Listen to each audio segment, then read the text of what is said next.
गेहूं पर आयात शुल्क बढ़ाकर 25% करने का निर्णय। चीनी उत्पादन 2.6 करोड़ टन रहने का अनुमान।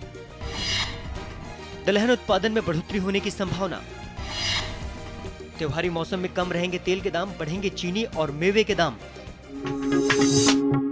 केंद्र सरकार ने खाद्यान्नों की बढ़ती कीमतों को नियंत्रण में लाने की कोशिश में गेहूं के आयात पर आयात शुल्क बढ़ाकर 25% कर दिया है। केंद्र सरकार का यह निर्णय अगले वर्ष यानी 2016 के मार्च तक प्रभावी रहेगा। वित्त मंत्रालय के एक वक्तव्य के अनुसार केंद्र सरकार ने गेहूं पर लगने वाली बेसिक कस्टम ड्यूटी को 10% से बढ़ाकर 25% कर दिया है। सरकार के अनुसार इंटरनेशनल मार्केट में गेहूं की कीमतें नीचे चल रही हैं, जिससे गेहूं को बड़ी मात्रा में आयात किया जा रहा था। गेहूं के आयात से किसानों को गेहूं के सही दाम नहीं मिल पा रहे थे। इस स्थिति को देखते हुए केंद्रीय कृषि मंत्रालय ने भी गेहूं के आयात शुल्क में बढ़ोतरी करने की सिफारिश की थी। सरकार के इस निर्णय से किसानों को फायदा पहुंचेगा और उन्हें गेहूं के वाजिब दाम मिल सकेंगे। केंद्र सरकार ने मौजूदा वित्त वर्ष में चीनी उत्पादन करीब 2.6 करोड़ टन रहने का अनुमान लगाया है, जो पिछले वित्त वर्ष के मुकाबले 20 लाख टन कम है। सरकार ने कमजोर मानसून के चलते महाराष्ट्र और कर्नाटक में उत्पादन की कमी होने की संभावना को देखते हुए यह अनुमान लगाया है। वैश्विक बाजार में भी अगले पेराई सत्र के दौरान चीनी की आपूर्ति में कमी रहने का अनुमान लगाया गया है, जिसकी वजह से भारत में चीनी के दामों में बढ़ोतरी होने की संभावना है। इंडियन शुगर मिल्स एसोसिएशन यानी इस्मा के महानिदेशक अविनाश वर्मा के अनुसार इस सीजन में चीनी के निर्यात की उम्मीद के कारण भारत में चीनी के दाम बढ़ सकते हैं। चीनी पर नजर रखने वाली वैश्विक एजेंसियों ने चीनी की आपूर्ति का रुख पलटता देखकर अनुमान लगाया है कि वर्ष 2015-16 में चीनी की आपूर्ति में कमी आएगी, जबकि वर्ष 2014-15 में मांग से अधिक चीनी बाजार में उपलब्ध थी। इंटरनेशनल शुगर एसोसिएशन ने 25 लाख टन चीनी की कमी रहने की संभावना जताई है। केंद्र सरकार दलहनों पर आयात निर्भरता कम करने के लिए लगातार दलहन उत्पादन बढ़ाने का प्रयास कर रही है, जिससे विदेशी मुद्रा बच सके। सरकार की इस कोशिश का परिणाम है कि इस सीजन में दलहन की बुआई रकबे में बढ़ोतरी हुई है। वर्ष 2015-16 में दलहन की बुआई रकबा 115 लाख हेक्टेयर के पार चला गया है, जो पिछले साल के बुआई रकबे से करीब 3 लाख हेक्टेयर अधिक है। पिछले साल 102.68 लाख हेक्टेयर क्षेत्र में दलहन की बुआई हुई थी। केंद्रीय कृषि मंत्रालय के अनुसार इस सीजन में दलहन के बुआई रकबे में बढ़ोतरी होने के कारण दलहन के उत्पादन में बढ़ोतरी होने की संभावना है। दलहन उत्पादन बढ़ने से दालों की बढ़ती कीमतों पर लगाम लगेगा। केंद्र सरकार त्योहारी सीजन पर तेल के दामों को नियंत्रित करने का प्रयास कर रही है, जिसमें उसे सफलता मिलती दिख रही है। थोक बाजारों में खरीदारी शुरू होने के बावजूद खाद्य तेलों के दामों में बढ़ोतरी होने की संभावना नहीं है। संभावना है कि दिवाली तक खाद्य तेलों के दाम नहीं बढ़ेंगे। तेलों के दाम तो नहीं बढ़े, लेकिन चीनी के बढ़ते दाम दिवाली में खटास पैदा करेंगे। मिठाई खरीदने में लोगों को जेब ढीली करनी पड़ेगी, क्योंकि पिछले साल के मुकाबले इस बार चीनी करीब 12% महंगी हो चुकी है। मेवे के दामों में भी बढ़ोतरी होने की संभावना है।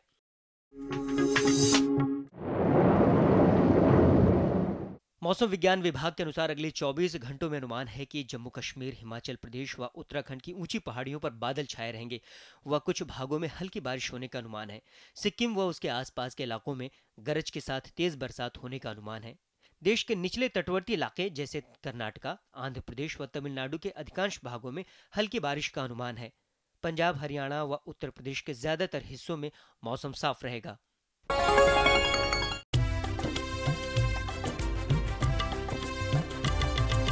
सहकारिता के बल पर विकास के लिए उठे कदम, जन सहकार की ताकत लेकर आगे बढ़ते जाएं हम। जन जन ने इस क्रांति में है विश्वास जगाया, हम सब ने मिलकर विकास का परचम है फहराया।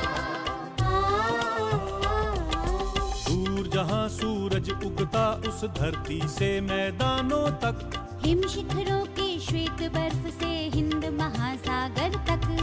श्वेत क्रांति हो, हरित क्रांति या ग्राम विकास की बात, एकता ही धर्म हो अब चाहे दिन हो या रात।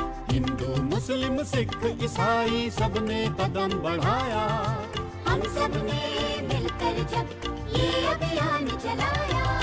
कृषि मंत्रालय, भारत सरकार द्वारा जनहित में जारी। मेरे साथ बोलो ए बी। अरे नादान, बच्चे को एबीसी सिखा रहा है। अरे काम धंधे की एबीसी तू कब सीखेगा? ये देख विज्ञापन। तेरे जैसे कृषि विज्ञान सीखे हुए युवाओं के लिए भारत सरकार के कृषि मंत्रालय ने एक योजना बनाई है। AC ABC। AC ABC? जी हाँ, ACABC यानी एग्री क्लिनिक्स और एग्री बिजनेस सेंटर। इसके तहत कृषि विज्ञान पढ़े युवाओं का चयन होने पर उन्हें मुफ्त ट्रेनिंग दी जाती है और हाँ, अपना कारोबार चलाने के लिए बैंक से लोन भी मिलता है। इसके साथ ही अगर युवा अपने इलाके के किसानों की खुशहाली के लिए उन्हें खेती बाड़ी व अपने कारोबार से जुड़ी लाभदायक जानकारी देते रहेंगे तो उन्हें लोन पर 36 से 44% तक की सब्सिडी भी मिलेगी। तब तो मैं जरूर सीखूंगा काम धंधे की ABC। शाबाश। चलो अपनाएं स्वरोजगार, खेती में हो विकास अपार।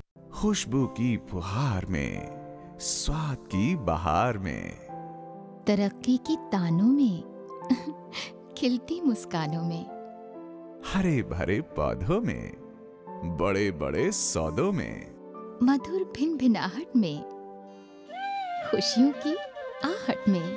NHM बागवानी मिशन, हमारी चाहत आपकी मुस्कुराहट।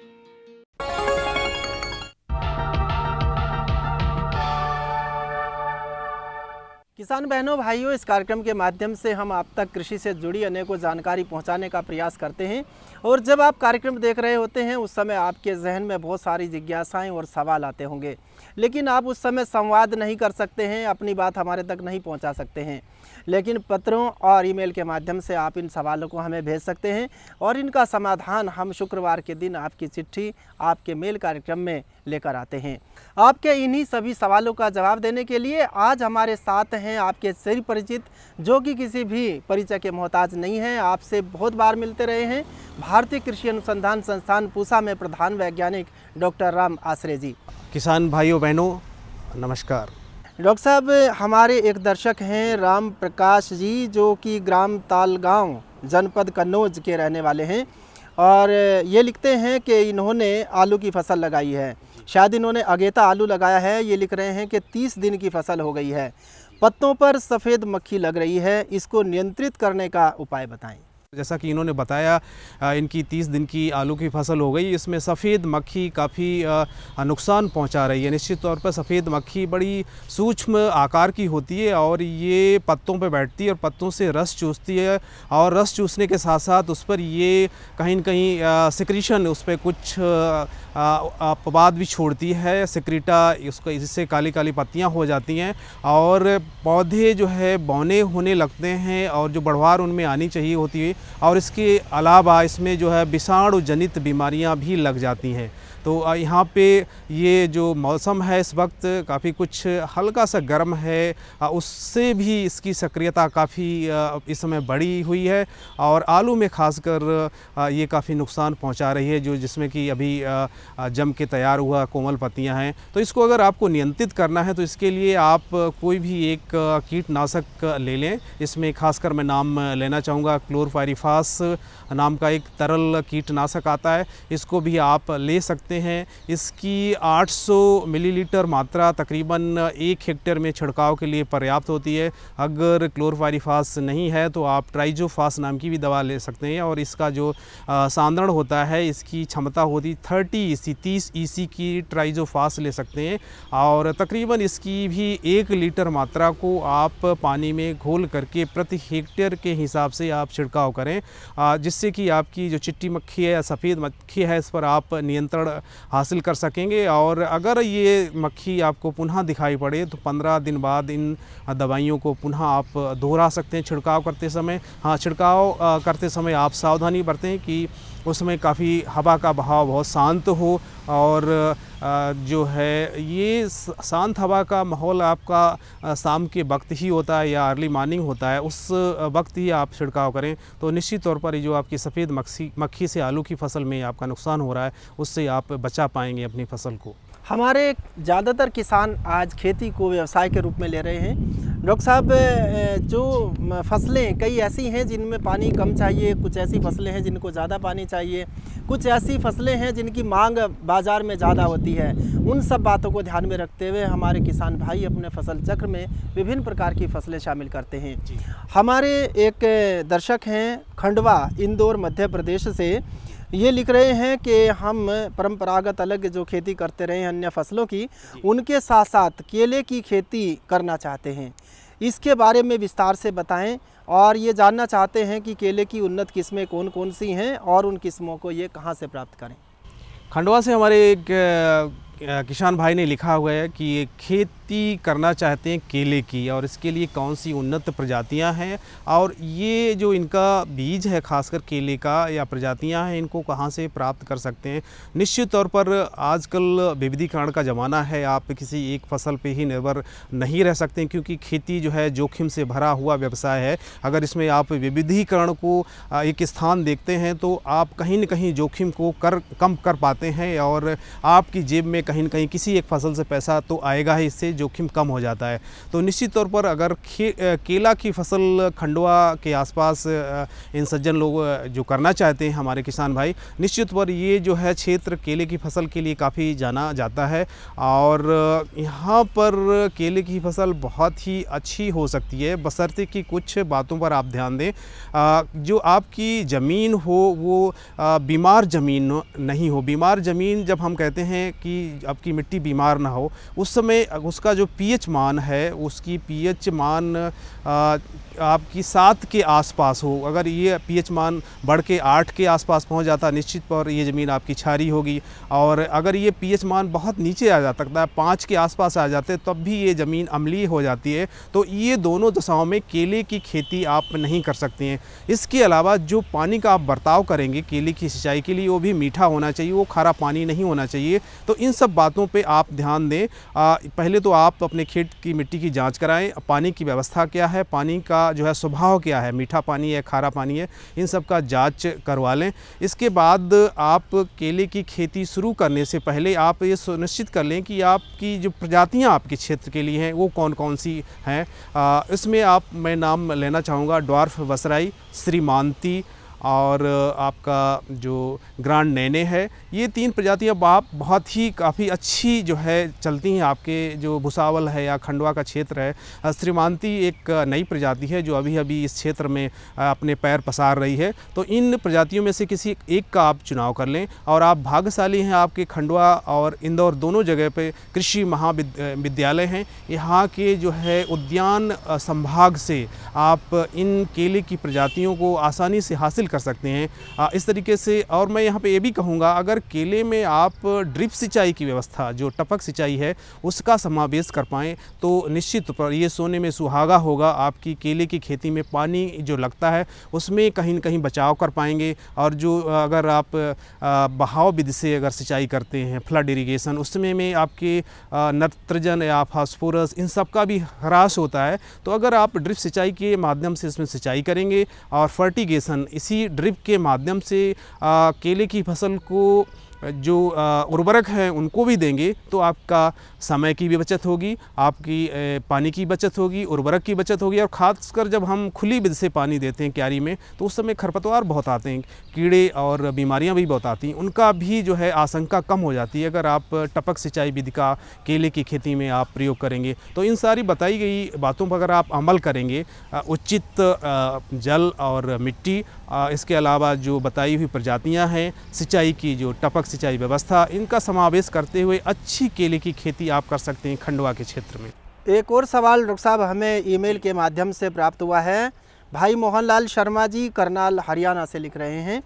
धान फसल के बारे में इनका सवाल है। लगता है इन्होंने पछेती किस्म लगाई है बासमती धान की। ये कह रहे हैं कि इस समय फूल निकल रहे हैं लेकिन उनमें कीड़ा घुस रहा है जो इनको नुकसान पहुँचा रहा है। इन कीड़ों की रोकथाम के लिए क्या कुछ करें? मोहनलाल शर्मा जी का ही ये प्रश्न नहीं है। इस समय जो बासमती खेती या दूसरी गैर बासमती धान की प्रजातियां हैं उनमें भी हमारे उत्तर भारत में या पूर्वोत्तर क्षेत्र में इसमें बाल निकल रही है। और बाली जब निकलती है तो इसकी तरफ कीड़े भी बहुत आकर्षित होते हैं, खासकर जो एक गंधी कीड़ा होता है वो काफ़ी आकर्षित होता है। दूसरा इसमें तना बेधक या तना छेदक कीड़ा आता है जिसकी तरफ शायद इनका इशारा है मोहनलाल शर्मा जी का। और जब ये तना बेधक कीड़ा अपना जो है नुकसान पहुंचाने का कार्य शुरू करता है तो उस समय जो आपकी बाल है वो सूख जाती है और सफ़ेद रंग की दूर से दिखाई पड़ती खेत में। तो इससे हमारे किसान भाई ये आकलन कर लें, ये सुनिश्चित कर लें कि इसमें तना बेधक कीड़ा लगा हुआ है। अगर इसमें फौरी तौर पर बहुत ही जल्दी से इसका नियंत्रण नहीं किया जाता कीड़े का तो ये भारी नुकसान पहुँचाता है और कभी नुकसान का प्रतिशत आपका 50% से ऊपर पहुँच जाता है और किसान के हाथ में कुछ नहीं आता है। तो इस वक्त जहाँ भी बाल निकल रही है, चाहे आपकी बासमती धान हो या गैर बासमती धान हो, उस समय हमारे किसान भाई सजग रहें कि उसमें गंदी का कीड़ा तो नहीं आ रहा है या उसमें तना बेधक नहीं आ रहा है। अगर आ रहा है तो इस पे आप किसी जो है कीटनाशी का छिड़काव करें। इमिडाक्लोपरिड नाम की दवा भी ले सकते हैं, इसको भी आप बर्ताव कर सकते हैं तना बेधक या गंदी कीड़े को नियंत्रित करने के लिए। हाँ, अब आपके जहन में एक बात आ रही होगी, इसकी मात्रा का कितना बर्ताव करें। अगर आपको 15 लीटर की जो आपकी टंकी आती है स्प्रेयर की, उसमें तकरीबन आप 4 मिलीलीटर इमिडाक्लोरो की मात्रा ले लें, इसको आप छिड़काव करें। हाँ, अगर इमिडाक्लोपरिड आपके पास उपलब्ध नहीं है आपके आसपास में तो आप ट्राइजोफास या क्लोरपाइरीफास नाम की भी दवा ले सकते हैं और इसकी मात्रा तकरीबन 6 मिलीलीटर प्रति 15 लीटर के हिसाब पानी से आप लेते हुए छिड़काव करें और छिड़काव अच्छी तरीके से करें, हवा का बहाव नहीं हो उस वक्त करें। और हाँ, आप अपना भी ख्याल रखें, जब जो दवा कीड़ों को नुकसान पहुंचाती है वो आपको भी नुकसान पहुंचा सकती है। इसलिए हम हमेशा किसान भाइयों से ये अनुरोध करता हूं या करता रहूँगा कि वो जब भी आप फफूंदी नाशक या कीटनाशक का छिड़काव कर रहे हों तो अपने हाथ में ग्लव्स पहने और अपने जो है मुँह पर नकाब लगा लें, तो निश्चित तौर पर जो आपको एक से एक नुकसान होने की आशंका होती है उससे आप बच जाएंगे और आपका पूरा लाभ मिलेगा। अगर सही मात्रा प्रयोग करेंगे दवाई की, सही तरीके से उसको प्रयोग करेंगे। और इसके लिए कभी कभी ये देखा जाता है कि दवा भी नकली हो जाती है, तो मैं किसान भाइयों से पुनः ये हमेशा अनुरोध करता हूँ कि जब दवा आप खरीदें कहीं निश्चित जो आपका पंजीकृत कीटनाशी भंडार है वहीं से खरीदें और उसकी रसीद लें, जिससे आपको उसमें कहीं न कहीं कोई कोताही नज़र आए तो आप उस पर कहीं न कहीं आप एक दावा कर सकें, उनके ऊपर एक कहीं न कहीं प्रति क्लेम कर सकें कि आपने गलत दवा दी थी। इस तरीके से अगर आप इस समस्या से कीटनाशकों का प्रयोग करेंगे तो तनाछेदक या गंदी से आपको निजात मिल जाएगी धान की फसल में। अगला पत्र हमें मिला है वीरपाल सिंह जी का, जो मोगा पंजाब से लिखते हैं। पंजाब डॉक्टर साहब हमारे देश में बहुत ही अग्रणी हैं दूध उत्पादन के क्षेत्र में। वहाँ के किसान न केवल खेती के साथ साथ दूध का उत्पादन करते हैं बल्कि भूमिहीन किसान भी इसे अपनाकर अपना रोज़गार कमा रहे हैं और अन्य कई साथियों को भी इस क्षेत्र में रोज़गार दे रहे हैं। ये कह रहे हैं कि मैं डेयरी का काम शुरू करना चाहता हूँ, इसके बारे में आप बताएं कि क्या सरकार की तरफ से कोई मदद मिलती है और इसके लिए ये ट्रेनिंग कहाँ से ले सकते हैं?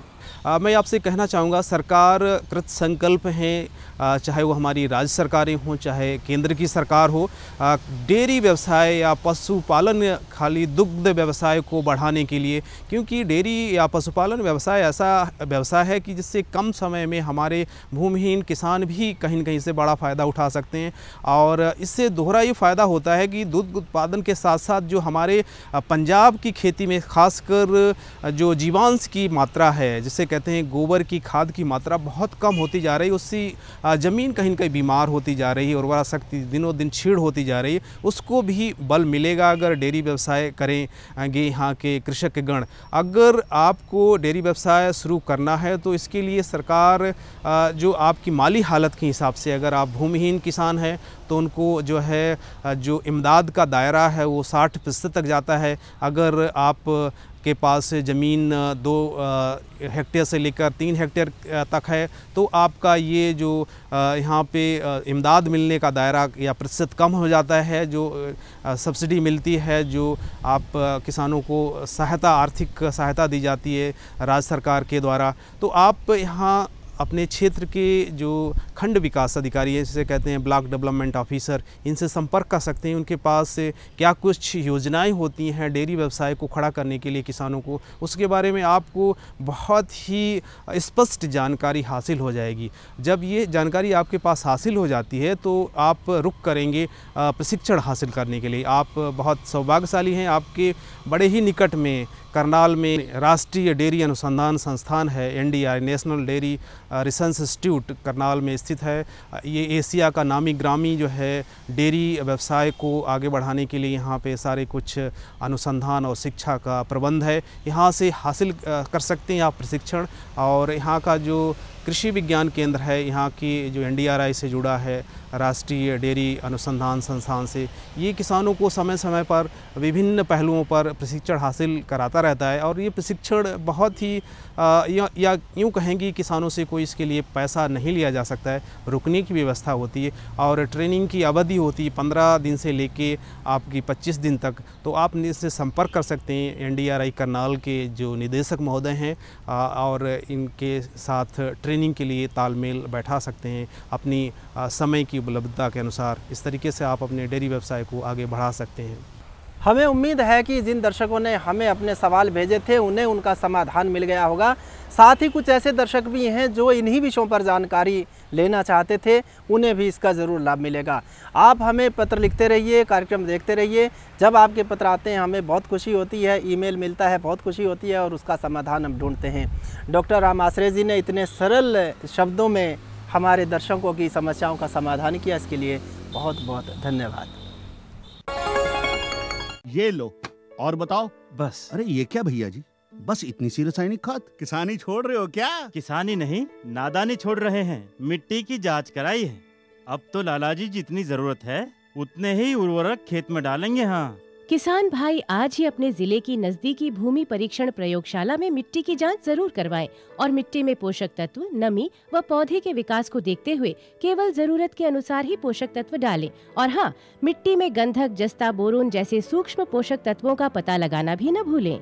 उर्वरक और जैविक खाद के सही उपयोग से भूमि का उपजाऊपन बनाए रखें, उत्पादकता बढ़ाएं, खर्चा घटाएं और बहुमूल्य विदेशी मुद्रा बचाने में भी सहयोग दें। और हाँ, धीमी गति से नाइट्रोजन उपलब्ध कराने वाले उर्वरकों जैसे नीम लेपित यूरिया को प्राथमिकता दें और यूरिया का पत्तों पर छिड़काव करें। अरे वाह, तू तो सचमुच समझदार हो गया रे। अधिक जानकारी के लिए संपर्क करें जिला कृषि अधिकारी या किसान कॉल सेंटर। नई तकनीक सभी को अच्छी लगती है। मैंने भी अपने खेत की तैयारी, बुआई, जुताई, गहाई वगैरह के लिए छोटी मशीनें अपनी जरूरत के हिसाब से खरीदी। मैंने अपने खेतों में मशीन का प्रयोग किया तो काम जल्दी और आसान हो गया। खेती में मशीनों के इस्तेमाल के बाद मुझे मिली भरपूर पैदावार और ज्यादा मुनाफा। छोटी मशीनें तो हमारी अपनी अपनी हैं, लेकिन बड़ी मशीनें हमने समूह बनाकर खरीदी। किसान भाइयों और बहनों, आप भी उन्नत मशीनों और उपकरणों की खरीद पर वित्तीय सहायता का लाभ उठाएं, अपनी आमदनी बढ़ाएं और खुशहाली पाएं।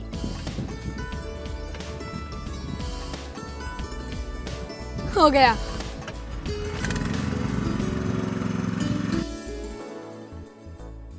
मैंने सोच लिया है, मैं तुझे कृषि का इंजीनियर ही बनाऊंगा। नई मशीनें, नए उपकरण आए आपके द्वार, ले लो इनसे अब खूब खुशी और पैदावार।